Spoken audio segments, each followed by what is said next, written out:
Hello, everybody. This is the Pure Magnet in front of you. Today, I'm going to talk regarding God versus God. I gave a lot of thought to it. I did a lot of research and studies, and now I'm prepared with my points. See, there are two kinds of gods that people worship or believe in this planet. Many people say there is no God, and I agree because uh,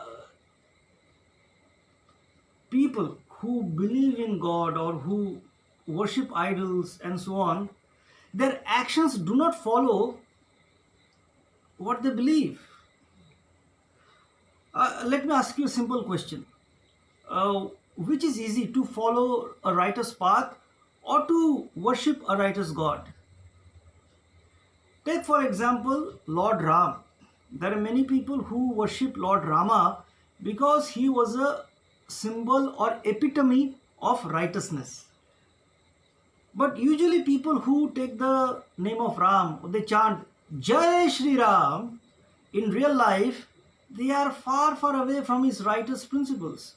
So to worship a deity or to worship a god is far easier than to follow the principles implied or signified by the deity or the god.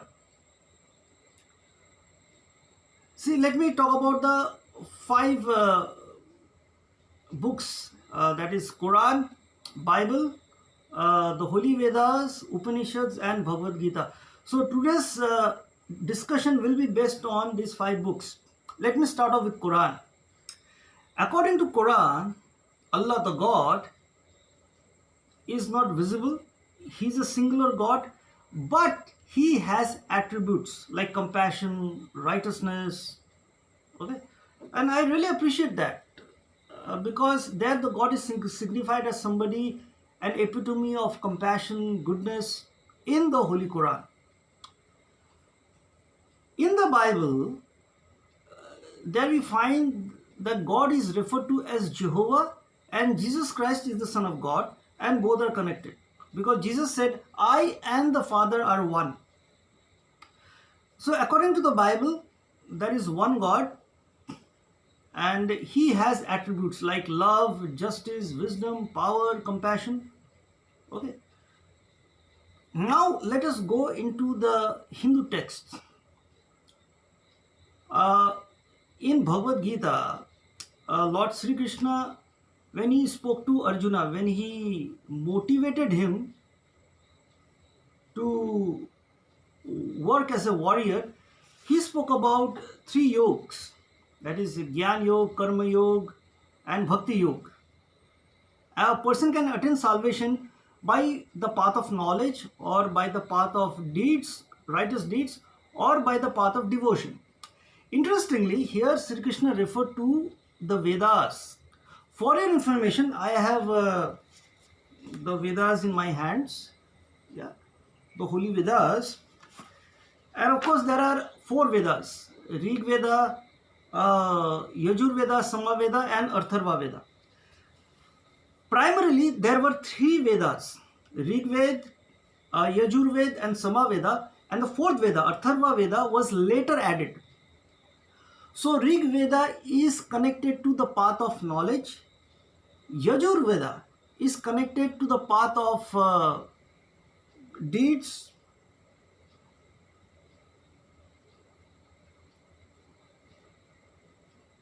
Path of action, and Samaveda is connected to the path of devotion. Okay, so here Sri Krishna referred to the Holy Vedas, and through these methods a person can attain moksha or liberation. Many people have the idea that Sri Krishna, when he showed his Vishwaroop or the world or the universe to Arjuna, people thought that Sri Krishna is the God. That is why people talk about Krishna consciousness. But if you delve deep into the subject, if you read the Vedas and Upanishads, then you can get a proper understanding. It is very disheartening to see that many people, the so-called Hindus, they either have not read neither Bhagavad Gita, nor Vedas, nor Upanishads, and they criticize other religious books, which I do not appreciate. My question is, have you read the Quran? I have read the Quran. Have you read the Bible? I have read the Bible. Have you read Bhagavad Gita? I have read Bhagavad Gita. Have you read the Vedas? I have read all the 4 Vedas. Have you read the Upanishads? I have read the Upanishads. So I can come to a decent conclusion. And that's what I'm going to talk about 2 kinds of gods. See, according to Hinduism, there are 2 kinds of gods. One is the Nirgun Nirakar, which means God is Nirgun or has no qualities, no attributes at all. And Nirakar means God doesn't have any body. So it means to me that God is an unknown reality, the source of everything in existence. And that is the God I believe. But for the most people believe in God that is Sagun Sakar. Sagun means God with attributes, having qualities mentioned in the Quran as well as in the Bible. But in Hinduism, God also has a physical body. That is why people worship idols in Hinduism. Get that point? So that I call as the invention of man. Here I can say that man has created God. God has not created man. Because in Hinduism, you see, there are many temples, people worship idols, they create idols, and they attach different attributes. Like goddess Lakshmi is attributed with knowledge and wisdom. Lakshmi is attached to prosperity, specifically material prosperity, and so on. So different deities have different attributes. But to really get to know the reality of the matter, we got to read the Upanishads. It's very unfortunate that this book Bhagavad Gita is highly overemphasized. I do not know why people talk about Bhagavad Gita, because if you read Bhagavad Gita, you will be attached to Sagun and Sakar. You will be far away, deviated from the reality, and this is what has happened. People are misled, and this has caused a lot of nonsense among religions. And for your reference, I have also read the Buddhist texts, but I am here going to refer basically to Quran, the Bible, the Holy Vedas, Upanishads, and Bhagavad Gita. Now, why Upanishads is far important than Bhagavad Gita or Vedas? Because that is the link between Vedas and Bhagavad Gitas.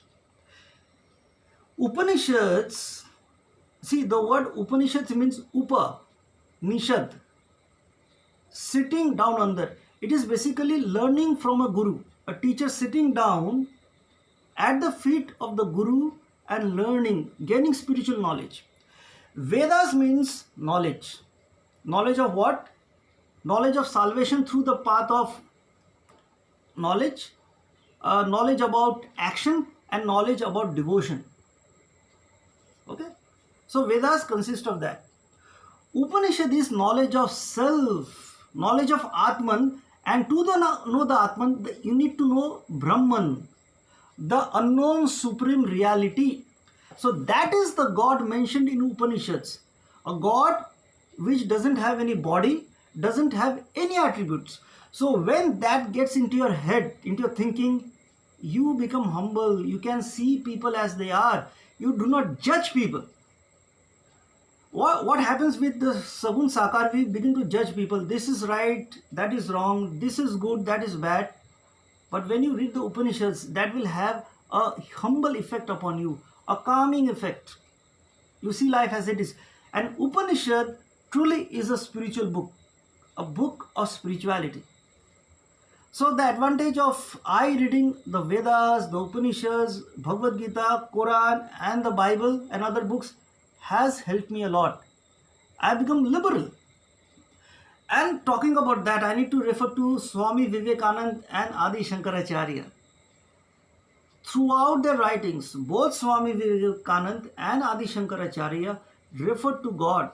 In fact, Swami Vivekananda told that if you want to worship God, serve poor people. By serving poor people, you can worship God. You do not need to make any image of God. And Adi Shankaracharya was so thorough with the knowledge of Vedas and Upanishads. So again and again, he spoke about Advaita, the non-duality. So my point of making this video is that instead of following the masses, following the crowd, read for yourself. If you have not read the Quran, read the Quran with a neutral outlook. Even if you are an atheist, please read the Quran. Even if you are not a Muslim, read the Quran. Even if you are not a Christian, read the Bible. Read the Vedas, read the Upanishads, read the Bhagavad Gita. Then you can come to a proper conclusion instead of hearing from some guru. Because most of the gurus are misleading. They tell, oh, God is going to bless you, God is going to punish you. They talk of a lot of nonsense. Just imagine a God that we do not know, the unknown reality, and we here try to give attributes, trying to explain God. God is this, God is that. We are just talking bullshit, nonsense. So if you want to know the truth, the facts, you got to read. Yes, please read it for yourself and come to your fair conclusion. Do not be misled by anybody. आप किताबें पढ़िए, read the Vedas, read the Upanishads, read the Bhagavad Gita. And please, if you have not read the Bhagavad Gita, first read the Vedas, then the Upanishads, and then read Bhagavad Gita. Don't read Bhagavad Gita first. That is a big mistake many people do. So I am here to guide you, to help you out, to help you to know what the truth is. Because once you know the truth, you will be free, you will be liberal. You will actually know what to do. So since we are human beings, we have the right to know about ourselves. So for that, spiritual knowledge is vital. Never ignore spiritual knowledge. So thank you for watching this video. And now I am sure that you have got an idea. There are two kinds of gods. First is Nirgun Nirakar, a God which has no form, no attributes, the unknown supreme reality.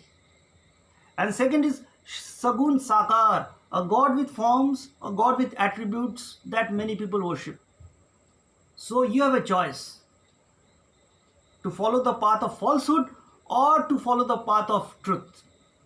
If you like this video, please share it with your friends. Thank you.